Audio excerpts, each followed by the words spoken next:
Hello there, Cindy Jo here, and welcome to the third show of Creativity Inside and Out. And I guess since we're on the third show, that means we're official, right? And the last show, the second show, we had Marianne Hudds as a guest on the show, and she talked about her baking and her bakery business called Red Carpet Cookies. And I so enjoyed, I hope you did too, watching her decorate that 18-inch two-layer cake. That was amazing. I don't know if I'm going to try that at home. We'll see how that goes. This show, our guest is Curtis Fornadley, who is a very accomplished guitarist, and we're going to talk to him about his career and his life. He's going to show us some guitars, and then he's going to play some music for us. So here we go. Hello, so here we are. We're here with Curtis, and welcome to Creativity Inside and Out. Thanks for having me here. You betcha, you betcha. One of the things we talk about on every show is, with the guest, is how we initially met. And I don't know if you remember, I'm not totally sure. Well, it was through a mutual friend, I think, yeah, that I can't remember. It's been years. Yeah. So what is your recollection? That we really got to know each other at the NAMM show. Oh, maybe. A few years back. The NAMM show is a big music convention in Anaheim, California, every year, with tons of vendors. And well, I guess my recollection too is that we had probably met years earlier, and then there was the gap of time, and then you meet again. Yeah, a big gap of time, like 10 years or more, huh? Yeah, exactly. Yeah, right. That happens, right? So we met through the music scene, we met through the mutual friend. Right. Yeah, so we've known each other a couple of years. Yeah. Right. So let's talk about, first of all, let's go back, and we don't want to dwell on this a lot, but it's part of who you are. So let's talk about your childhood, where you were raised, siblings, and all that kind of stuff. So I'm a native Californian, Southern California. That's a rare one. It is. I know so many people, especially in the music business, that are like from somewhere else, you know, and born in Glendale, California, and raised there, and didn't really move anywhere else, just stayed in California pretty much, and an only child. Oh, so, you are? Okay. Yeah, no brothers or sisters. Okay. So. All right. So the guitar became your friend. Yeah, so I think, you know, early on, you know, I think all parents want their kids to try to find something that they can be good at, right? Mm-hmm. And I was never an athlete, you know, and which is the classic one. You know, is sports. Yeah. And so at 10 or 11, there was, you know, an old acoustic guitar that was lying around the house. And I showed, you know, some marginal interest in it and went to some like group lessons, like at the YMCA or something. Mm-hmm. And those are fun. I've done those. Yeah. Well, you know what? And I hated it because they were like, there was this teacher, you know, teaching, you know, it was some young kids and some, you know, maybe young adults and stuff, and learning like these silly folk songs, you know, what to teach, you know, right here, you want to learn a D chord or whatever, and it's like, you know, I was 10 or 11 and wasn't into that, and so that didn't go anywhere, and then my mom looked into private lessons at a local music store, and I was fortunate to get a really great teacher, and you know, and he broke it down into real simple pieces and learning to read sheet music because he was classical. So I was kind of, my first instruction was all classical, and you know, and I think, you know, I recognized that, you know, when you have a good teacher in anything, that, okay, I listened to him and I followed what he said, and I was making progress on stuff, and then, you know, playing classical stuff, and then at one point when I brought in, you know, God of Thunder from Kiss and said, I want to learn this, it was like, well, maybe I should get a different teacher. You know. That wasn't his Yeah, it wasn't his thing, but, you know, yeah. I probably took lessons from him for at least 2 or 3 years and really learned. So your foundation was... You know, fortunately I got to find that teacher, you know. Yeah. I think that's important, and probably a lot of things is having that good teacher. And you know, now with young people coming up, you know, all the answers are on the internet. Right. Supposedly. Supposedly, I mean, if you want to learn to do something, you go search it and find a YouTube video or whatever. And so that, and that can be the case for someone that's learning, but having a mentor or a coach that can correct you and see what you're doing and hear immediate feedback is important, and maybe not as appreciated by a younger generation on that. Because of YouTube. Yeah, because I can just do this and figure it out myself. Yeah. And well, maybe you should, change, your approach on this, or, not that it's not possible. You can still do private lessons that are remote and, send, and there's people that do that, they teach you, send in, a tape of your stuff and they'll critique it. But also the ritual of you have a weekly lesson, which I don't even know if that is a thing now, right? Where you have to practice. Right, and it can be any instrument, right? I mean, the kids go through this. You go to your piano lesson or whatever, and you go and do your thing there, and mom drops you off, and then there's recitals, and I do that on piano. Yeah. But so I don't know if that's the thing, With my own kids, who are athletes, ironically, not really musicians, but I made sure that I was their teacher starting young, that they could at least have some level of playing, even though they fought me on it at the beginning. Now they both, I don't bug them on it now. They're teenagers and whatever, they make their own path on it, but they both can play. Yeah. But I had that kind of ritual with them, that we learned on it. Yeah. Did you find it was an acoustic nylon string that you first started learning on at 11? Before I was born, my parents went to Tijuana, which is part of Mexico. People like that, and so TJ, so it's known, and the Californians will go down there for a weekend or whatever, and they bought this guitar, just cheap guitar, and it sat around the house. They never learned to play. Again, then I was born. That was the guitar that was laying around the house. And since it was made from wood that wasn't completely dried, it cracked, and you'll see the cracks in it and stuff. And the action was like this far. But it's strings, the strings off of the fretboard, which is so for anybody that plays, like if you're learning bar chords, which are hard on any guitar, imagine trying to do that on this guitar. But so I brought this old beat up thing, and he actually, again, he's got like a $4,000 Ramirez or something, and he said, actually the tone of this guitar is good. It's better than some cheap, overseas guitars. And you and went, stuff. I knew that. I didn't. I'm like, oh no, I want an electric guitar, whatever. So that was the guitar that I learned on. Nylon. And ironically, I've never bought a nice classical guitar. No. Oh. I have a cheaper one I use for recording stuff. But I don't consider myself a classical guitar player.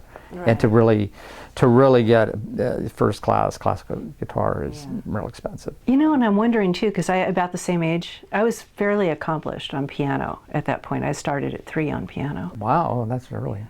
But and I told my parents I wanted to learn guitar, and they bought me a Yamaha nylon string acoustic. But I still have small hands, and I had little tiny hands, and I thought I was just like lame. I was like, how come I can't get these chords? I thought, God, how come I can't do this? But it was a wide fretboard, Yeah, classical. The width of the fretboard on the classical is actually. And it's in the string spacing is bigger too. Yeah, I threw in the towel. Well, yeah, or you needed a 3/4 size. Right. Yeah, exactly. So then, after you did the private lessons, are you self-taught from that? Did you get the basics and then run with it yourself, or did you continue to study? So after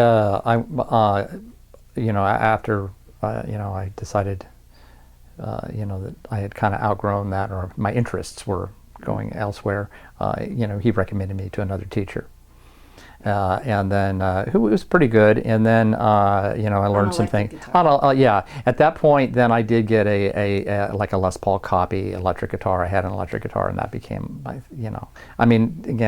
memories blur. I'm consolidating a lot of stuff, and maybe there's something out of order. So I had believe it. It's okay. it was all at the same. It was all at the same music store. Yeah. And then, so I went through one or two, and then then another guy. He was more of a jazz guy, and so I started learning this jazz stuff and some of these jazz chords. And I, I've had a lifelong, thing on learning jazz, and I've incorporated that as kind of a stream of what I do in my music. But again, I'm not a classical jazz player. Yeah, it's not my main thing, but I love putting in those elements, and those are huge influences on me. But at that age, as a teenager, learning some of this stuff, I was learning it in a very mechanical way and playing it, but didn't internalize a lot of that, because you have to really develop your ear. It's a whole.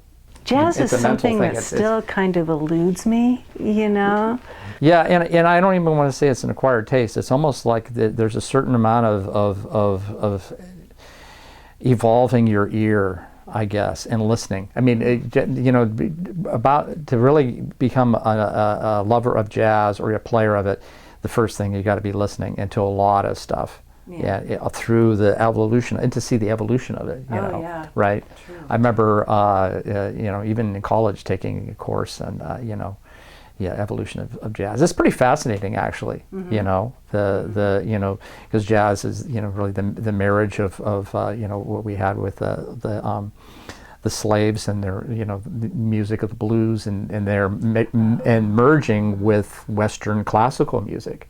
That's the origins of it. And to see how it evolved there, the rhythmic aspects of it. So it's really that bringing together of Africa and Northern Europe. And since then, it's just, and it's based heavily on improvisation, right? Which is a big thing for me. Yeah, sometimes when I hear songs in jazz, I'm like, I don't even recognize the song, the melody of the song. Yeah, kind of gets lost. Which they call the head. So really? Yeah. So the main so like one that it's called a standard. It's like Someday My Prince Will Come, right? Which is a Disney song, right? You can hear the song, right? But there's some brilliant jazz versions of it. In fact, I'd rather listen to the jazz versions of it, where they play the head, the melody, and then they go off and they do their improvs on that, Really? So and so I think. But yeah, it's not for everybody, right? But where was I going with this? So sorry about that. I had the teacher that was showing me this stuff, and so I was learning some of those things, and then went back to really being interested in the rock side of it. And so one of the teachers says, I'm going to give you the name of this guy and his number, and he's the guy you should go take lessons from. And I was maybe 15 or something like that. A guy named Terry Kilgore, who actually was a contemporary and grew up with Eddie Van Halen and David Lee Roth and all that in the Pasadena crew. So he was just like a monster, still is a monster guitar player. But at the age of 15, to be able to learn directly from somebody like that took me from like here to here. I mean, it was like a whole. Exponentially. Yeah, it was just like that. So I probably took lessons from him for 2 years or something like that, and that was like huge. And then I had another jazz player that I studied with, Jimmy Weibel, for a little bit. And then so all the while I'm still, you learn to teach yourself. Ultimately, that's the thing, is you want to learn enough that you can do that. And all through that I was, even before I had landed some of these later teachers, I was writing songs. I started writing songs early on. They weren't hit songs, and they weren't, but I was learning about that. I think. In fact, I have one of my earliest memories of writing a song was even before even learning to play guitar. We had music class, which was like once a week, right, in grade school or something. And they were showing, the values of like, here's a quarter note and a half note and stuff. And I remember coming home and saying, I'm going to write a song. I didn't, and so I made sheet music and was but so there was this early interest in it. It's kind of interesting that I just had that memory again of that. But yeah. Oh, I got to tell you, when I was 3 years old learning piano, my grandma was a concert pianist, and she taught me. But I don't remember this, but they told me this later. Excuse me. The staff was a fence, and the notes were rabbits. So you had Mr. F, Rabbit F, and Rabbit G, and that's how I learned, apparently, was they taught me with rabbits on a fence. And I wish I knew how they did that, because that might be a great course for young kids. Right, you have to put it in their own kind of language where they can, yeah, absolutely. Huh. At this point in your career, how many albums and how many singles, or CDs, I guess I should say, have you released? So as an artist, I've just released my 6th. That's a lot. Yeah, and so through the change of, medium, right, when I first started, listening to music, right, it was on, LPs and eventually CDs, and now through the digital revolution, I have also released singles. Mm-hmm. But I still like the whole concept of an album, and so like my most recent, I had several of the tracks released as singles, and then released, gathered them together as an album with some other material as kind of like a body of work or like a milestone of like, why don't we show that one now? Here, you can. Yeah, so this is it here. A Half Step Away, which is a musical reference for those who don't know. So kind of like the rabbits on the fence is the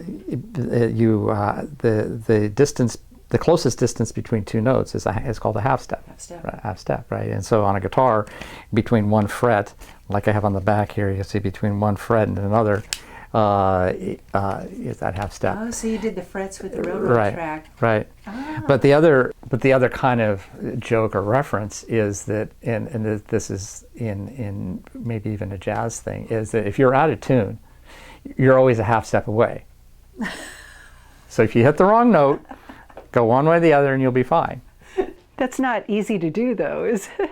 Well, yeah, right. Yeah. Well, I mean, if you're improvising and you hear it, and it's just back to the jazz and improv. If you're just a little off, maybe just bend it up or slide down one bit. Yeah. So you're always a half step away. I meant to do that, really. Now, if you're singing a known melody, that may not be. You can just say you're being bluesy, right? Right. Yeah. There you go. So, anyways, but and then I did release independent record with a band before I did my own solo thing. So, when did you decide to go solo along the way? I think when the last band I was in had broken up, and that band was very close to getting a real, the golden ring, Lunatic Fringe, and getting the record deal and all that. Then I had a period of reflection, like, what do I want to do now? Right? Mm-hmm. Do I want to try to, create a band? And what kind of band? Whiskey, a go-go, or wherever, But bands, and I'm wondering too, if it also depends on your age. Like, so let's say you're a teenager and you got your buddies from school and you have a band. There's a certain camaraderie around, this unit of the band, and it's a relationship, right? And you have the time to commit to and people are making commitment because they have this dream of what they're going to do with it. You're sharing your dream. And you're sharing, it's a shared dream, absolutely. And so you're going through that and you're pushing through and doing that. But even through that, and as you evolve in your 20s, that dynamic is very difficult. And there's so many different things that come. It is. It's five or four. Well, I say with this thing is the bands are a lot like marriage, except there's no sex sometimes. Right? I mean, look at Fleetwood Mac, right? I mean, there was can you imagine being Mick Fleetwood? There's two married couples and Mick Fleetwood for a period of time, right? Yeah, and then they had divorces. I know, and the band was still together. Yeah. So there's no band that was harmonious. I mean, even look at a duet like Simon and Garfunkel. Two guys couldn't get along. Captain and Tennille. They got divorced, right? Yeah, I don't know. I didn't really follow them, so I don't know. Yeah, the Carpenters did well, the brother and sister. Oh, they did, yeah. But that was brother and sister. Exactly. So they had a different. So, anyways, the dynamic there is, and so I guess I made a conscious decision that I want to basically, be accountable to myself and not have to worry about, a band situation. Now, of course, I've had brilliant players that have been in my band that I've worked with, but they've changed over the years, And it's you are the focal point. Right. So I'm writing all the music. I'm taking all the risk. I'm paying for all of it, right? I mean, and so it's a lot more work to do it. So at least from an artist side, everyone is in a situation nowadays of doing multiple things, right? And so I've done studio work and played on other artists' stuff, where I'm not necessarily the focal point, but for the stuff that when I write that I'm doing, then I don't have to necessarily have that stress, That said, so I'm the it's my band, it's my material. I've been blessed the last 10 years or so, having a bass player and drummer that have been solid, great people that I've worked with, and when we play, we're splitting everything evenly and everything, but it's a different band dynamic in the sense of we're going to go shop the labels or whatever. I think that was the other thing too. Is at the time I was doing it, it was really that movement of being independent and doing it was really taking off, right? Because when I first started, unless you got the holy grail of a record contract, you couldn't make and release a record. You couldn't. You couldn't. You absolutely couldn't. It was too expensive. I mean, I remember marketing you needed, that aspect of it. All that, and the world changed with the internet and the personal computer and the power of that we have. These tool sets for doing things. And it's just increased more and more and more. Yeah. Yeah. But now you do have to be a one-man show in that you do all your marketing, all your uploading of videos and all that kind of stuff, selling your product. You have merchandise too as well. Yeah, exactly. So that's a lot of plates in the air and so it's, trying not to get overwhelmed with it and try to just, do what you can do on it. That's kind of the long story of how I ended up doing 6 records. And more to come. Yeah. Right? Yeah. Do you play any other instruments? Well, I play bass and a little bit of keyboards, but my keyboard skills I would never perform live with it. It's more in a studio and situation. And I sing, yeah. Oh, nice. Yeah. So. Yeah.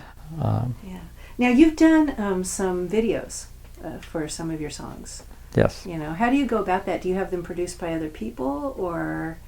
Well, recently, so my drummer Rob is also very good at video editing, and as like a hobbyist kind of thing, and so he kind of relies on me to come up with concepts for certain things and gather some footage, and we go back and forth and put something together. I don't do videos for every song. But it's another creative outlet. I mean, I think that's the thing, that people who are creative can be creative in different ways. Just like all the album covers are all my concepts. Oh.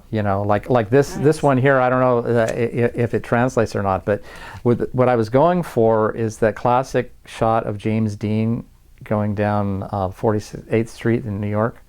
Oh, yeah. And he's kind of looks off to the side, and so that's what I was going off with it. So I worked with a pretty famous photographer, Don Adkins, and talk with him and to get this. So it was my concept, and all the other, and maybe you can show a picture and later with all the other covers were all my concepts and. So that's another creative way. I was watching your videos, and I really like Bad Habits for the song Bad Habits, because you look really cool in it, and it's really well done. So let's show a bit of that video now. All right. Okay.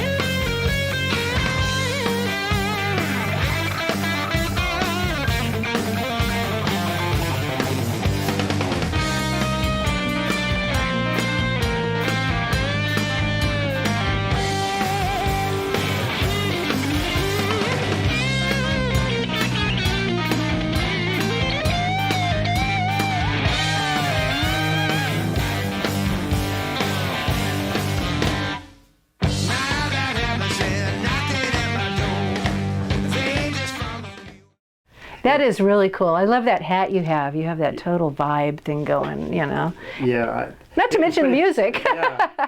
Well, it's funny too because when I was filming that, I was in a really, really bad mood.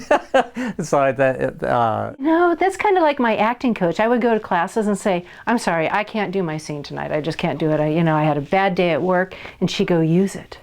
Right, and so I guess it fits the tune because it's a kind of a dark tune, I mean, the lyrics and stuff. Yeah. And that was one of, how it's like back, the creativity thing is some songs take a long time to come about. And that was one that had been gone through several different permutations and finally, was finished. And you have a vocalist on that song. I did, yeah. And so, I can sing. In recent years, as I meet more and more other musicians and singers, it's like, as a composer, sometimes it's like, I'd really like the strongest vocal as possible on this. And Casey Purvis, he's got that really kind of strong, like I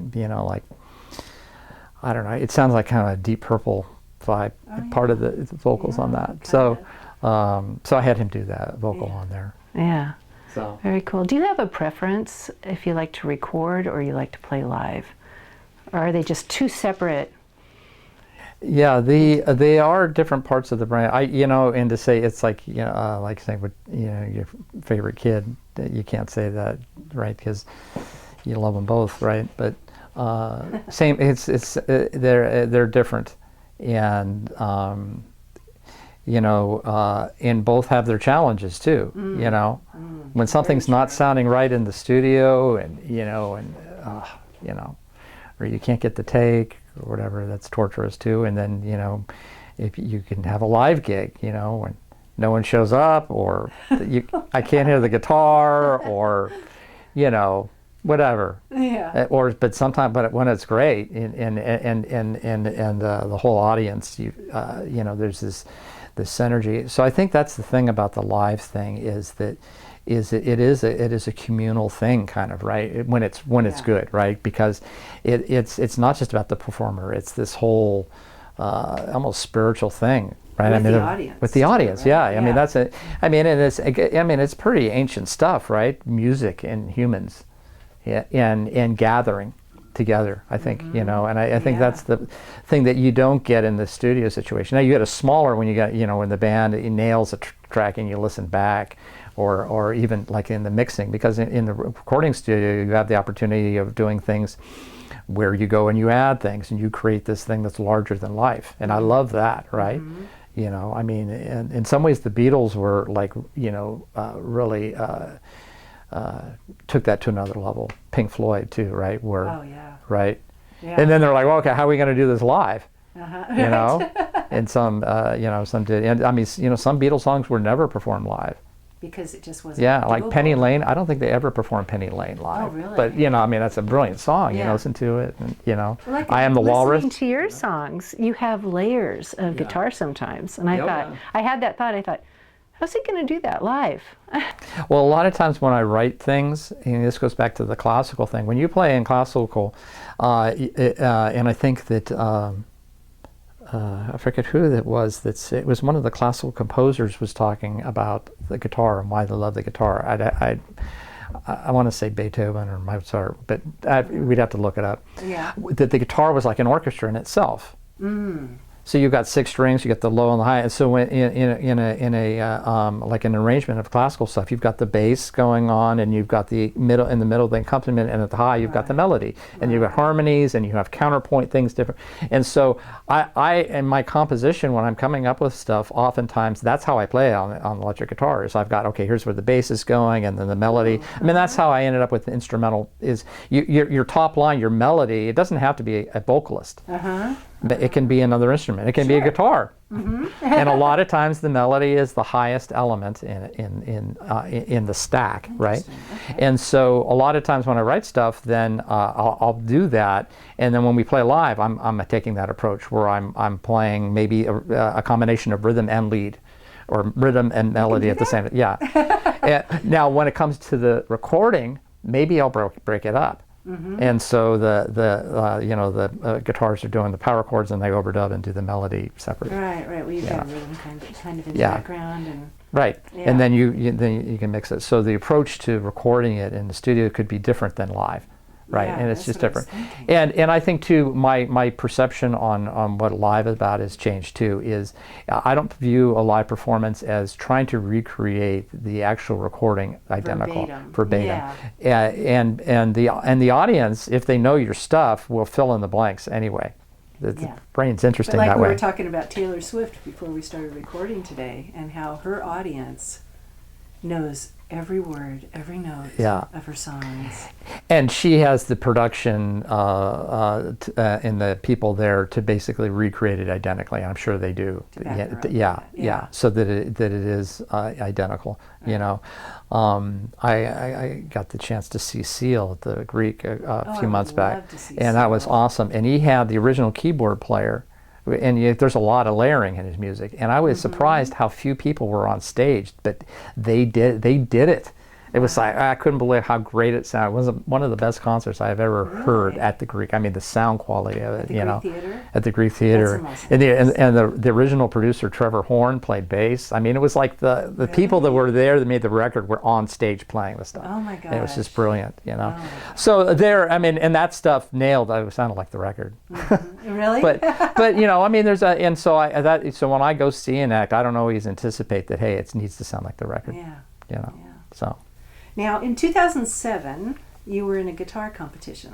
Yeah, I hate the word competition when it comes to music, but it was like it was a contest sponsored by Guitar Player magazine. Okay.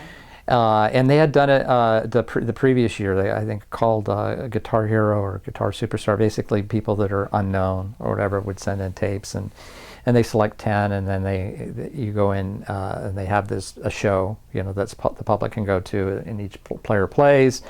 So wait a minute, let's back up a minute. Okay. They selected 10. And how many submissions do you think they got? Many. Hundreds, so that thousands. was an honor just to make the final Yeah, 10, exactly. right? Yeah, you won just getting selected for something like this, for Yeah. sure. Yeah. I mean, exactly. And so... Not that it was a competition. Yeah, and especially with guitar players, a lot of times it does come across as a competition, you know, and I try to not be in that mindset because I don't think it's artistic and healthy. Right, yeah. You know, because ultimately it isn't, right? Yeah. I mean, just like, you know, like people that are attractive. You know, there's no like most attractive person. There's plenty of. It's like you know, when you get at the top of the tree, there's lots of leaves, right? You know, whatever. But the context of it was, we're going to bring these guitar slingers together, and you know, let them each play a song, and then celebrity judges would then select the top 3, whatever. So they flew everybody to San Francisco to do this thing. Yeah, yeah. And you did well. And you Yeah. have a video of this. I do, yeah. I forget who shot the video, but yeah, I mean, because back then it was 2007. Not everyone had. phones. This was done on a camcorder, right? It wasn't on a phone because phones didn't have video, not good video cameras. Right, right, yeah. It's funny to think we take all that for granted now. We right? do. We You just know? assume, hasn't it always been around like that? Right, You yeah. know? Yeah. So we're going to show a clip of that competition where Curtis gets really gnarly in this. It's awesome. So let's check that out.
So this is the end of the first part of our show with Curtis.